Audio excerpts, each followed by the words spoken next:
समय पहले मेरी मम्मी ने मुझे और मेरे भाई को एक यकीन न होने वाली कहानी सुनाई कि कैसे उनका और मेरे पापा का सामना एक पैरानॉर्मल चीज से हुआ था। ये कई साल पहले की एक दोपहर की बात थी। मम्मी पड़ोसियों के साथ बाहर खड़ी होकर बात कर रही थी, जबकि पापा सोफे पर गहरी नींद में सो रहे थे और मेरा उस समय 1 साल का भाई ऊपर अपने कमरे में खेल रहा था। और मेरी बात करें तो तब तक मेरा जन्म भी नहीं हुआ था। हालांकि उस समय मम्मी मेरे साथ प्रेग्नेंट थी। मम्मी अभी अभी घर के अंदर आई ही थी, तभी पापा अचानक से घबरा कर उठ गए। उनके पूरे शरीर पर ठंडा पसीना था और वे तेज तेज सांस ले रहे थे। मम्मी ने उनसे पूछा क्या उन्होंने कोई बुरा सपना देखा है या कुछ और। पापा ने सिर हिलाया और मम्मी को अपने सपने के बारे में बताने लगे। सपने में मेरा भाई, मान लो कहानी के लिए उसका नाम लुइस रखते हैं, वो अपने कमरे के फर्श पर बैठा हुआ था और ब्लॉक्स से खेल रहा था। तभी वहाँ एक अजीब सी औरत दिखाई दी। उसने लंबी काली ड्रेस पहनी हुई थी और उसके बाल उसके एक आंख पर लटक रहे थे। उसकी त्वचा बहुत पीली थी और उसके पूरे शरीर पर काले निशान थे। लेकिन सबसे अजीब बात ये थी कि उसके सिर पर सींग थे जो पेड़ की शाखाओं जैसे दिख रहे थे। वो मेरे भाई को घूर रही थी। शुरू में मेरे भाई ने उसे नोटिस नहीं किया, लेकिन जैसे ही उसने उसे देखा वो तुरंत रोने लगा। उस औरत ने अपने हाथ उठाए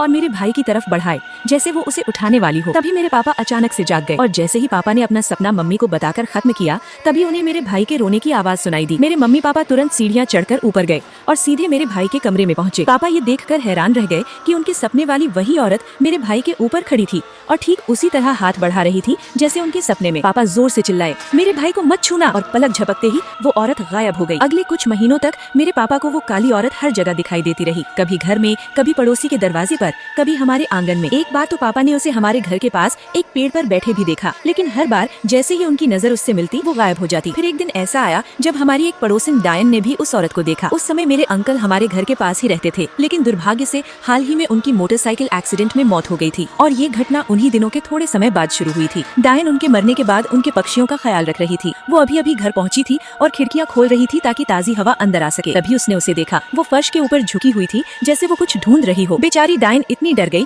कि वो उछल पड़ी और मेज पर रखा चाकुओं का सेट गिर गया। उस तेज आवाज से वो औरत चौंक गई और उसने अपना सिर उठाया। फिर उसने धीरे धीरे अपना चेहरा डायन की तरफ घुमाया। दोनों की नजरें मिली, लेकिन इस बार वो औरत गायब नहीं हुई। उसने किसी जानवर की तरह गहरी गुर्राहट की और डायन की तरफ दौड़ने लगी। डायन डर के मारे चिल्लाई और घर से बाहर भाग गई और पीछे से दरवाजा जोर से बंद कर दिया। यही आखिरी घटना थी उस काली औरत से जुड़ी हुई। इतने सालों बाद भी आज तक कोई नहीं जान पाया कि वो आखिर कौन थी, और सच कहूँ तो मुझे भी ये जानने की इच्छा नहीं है।